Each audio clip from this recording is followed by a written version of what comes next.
Hi, my name's Phil. I like talking about politics, and on the face of it, Trump's attitude to a few world leaders has changed. No longer in lockstep with Putin and being much less friendly towards India's Modi. In fact, he has just threatened huge sanctions against India if they continue to buy Russian oil. However, as he has made no similar threats to Turkey or China, also huge consumers, are the threats even real? Is Agent Krasnov starting to edge towards genuine sanctions against Russia, or is it all just bluster ahead of his envoys meeting in Moscow this week? But first, for daily news and politics, please click the subscribe button to stay notified. So, superficially at least, Donald Trump has dramatically shifted his tone on Russia, signalling his patience with Vladimir Putin over the war in Ukraine is running out. He's threatening tough new sanctions, ratcheting up the military pressure in a way that could change the course of the conflict. But is this a genuine high-stakes diplomatic play by a newly determined leader? Or is it just a political bluff? Recent behaviour and rhetoric doesn't sound like the Donald Trump who once boasted of a special relationship with Vladimir Putin. This is a leader who appears to be issuing a clear warning. In July 2025, Trump set a 50-day window for Moscow to negotiate.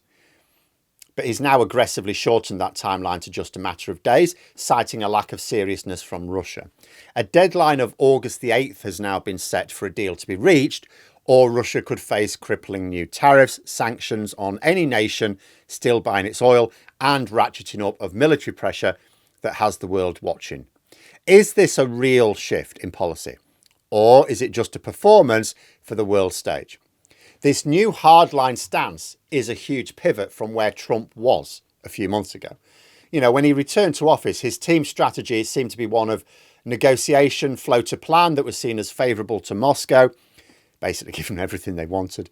Reportedly included allowing Russia to keep control over Ukrainian territories, some of which it doesn't even occupy right now, and ruling out Ukraine's membership of NATO. It was an attempt to use carrots, incentives to get a deal done quickly, in the belief that Russia was in a strong position and Ukraine in a weak position.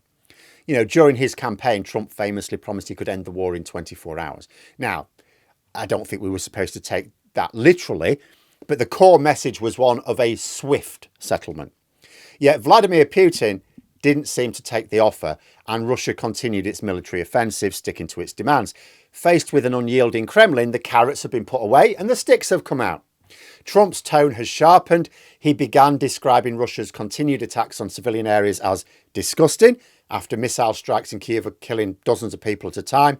The shift was stark and public, signalling that his patience has run out. Now, to really understand how shocking that pivot is, you have to look back at the long history between the two leaders. The stories of a bromance between Trump and Putin dominated his first term and the years that followed. Trump often spoke very positively of the Russian leader, made no secret of the fact that even between his two periods of office, he was in constant contact with him. He was confident that his personal relationship could smooth over the reality of geopolitics between the US and Russia. He frequently cast doubt on intelligence community findings about Russian interference and often seemed to be more easily critical of American allies than of Russia. And this all fits with his long-standing complaints about NATO. For years, Trump has argued that European allies were free riders, not paying their fair share for the collective defence provided by the United States. And that rhetoric created deep uncertainty amongst allies who feared he might withdraw the US from the alliance. But what's happened since? European nations are now stepping up their funding, which is removing one of Trump's major gripes. You know, so Trump's initial approach to the Ukraine war seemed to follow this sort of pattern. Propose a peace plan that largely excluded European input and definitely excluded Ukrainian input, and reward Russia for its aggression. This history is the foundation for the fake tough argument. To critics, the years of accommodating rhetoric make this sudden hawkishness feel a bit weird, hollow, opportunistic, not like a genuine change of heart. So is the tough talk for real this time? Well, those who are arguing yes point to the core philosophy of Trump. Realism, not ideology. He's not ideological. It's about power.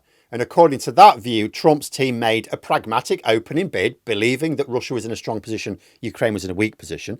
They offered Putin a deal with major concessions, to get a quick end to the war, Putin rejected it. So the calculation changed. A realist policy says that, okay, if incentives don't work, you use force. And the actions could back that up. In a major strategic shift, Trump has authorised renewed arms sales to Ukraine, facilitated through European allies. Under the new model, NATO allies purchase US-made weapons for Kyiv, forcing Europe to shoulder more of the financial burden whilst escalating military pressure on Moscow.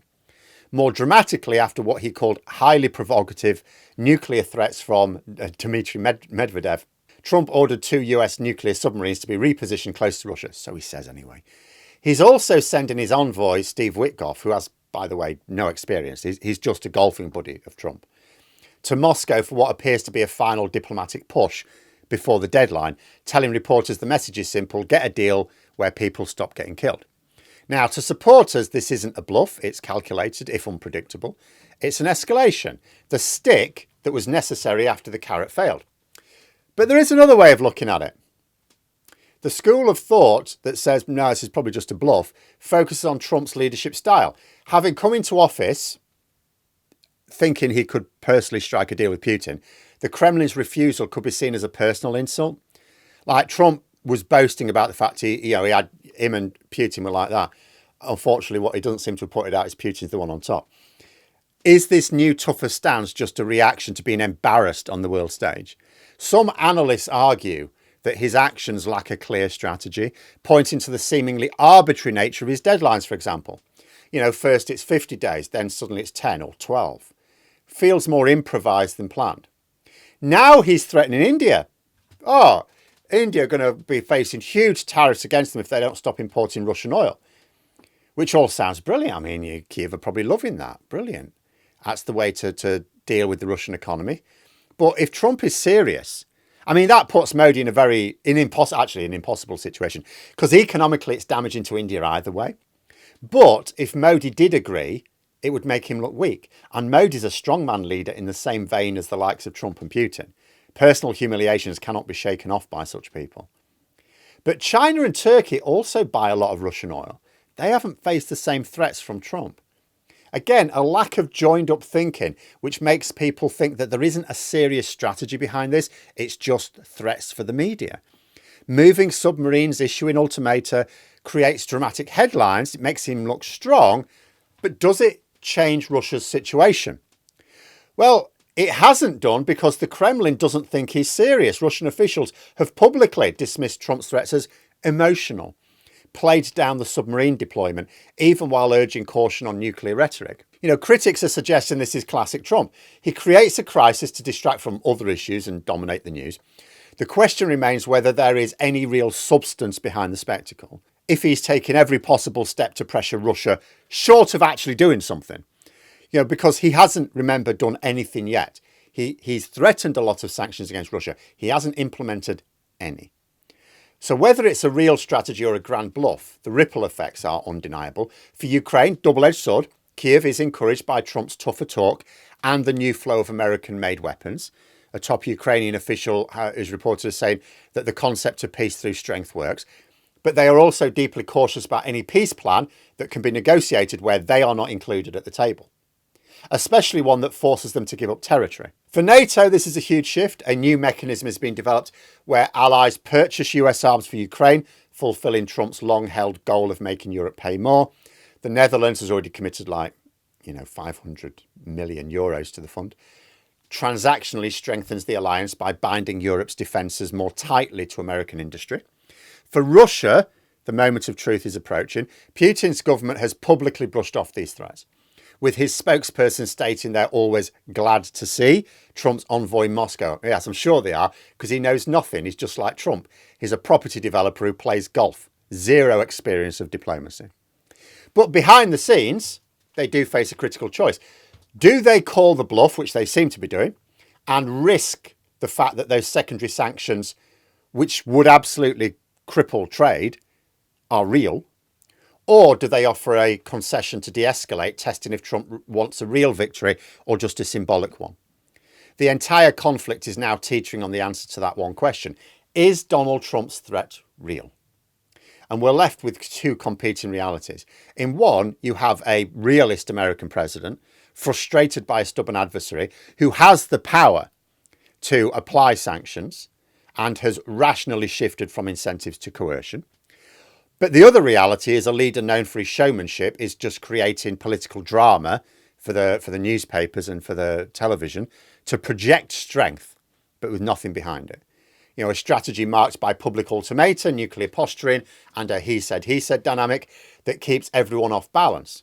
Is Donald Trump's wild card strategy a genuine attempt to force peace through strength, or just the most ridiculous bluff in modern history? The next few days will tell us. But let me know what you think in the comments below. And for more content, you could subscribe to the channel or even join for access to streams and behind the scenes updates.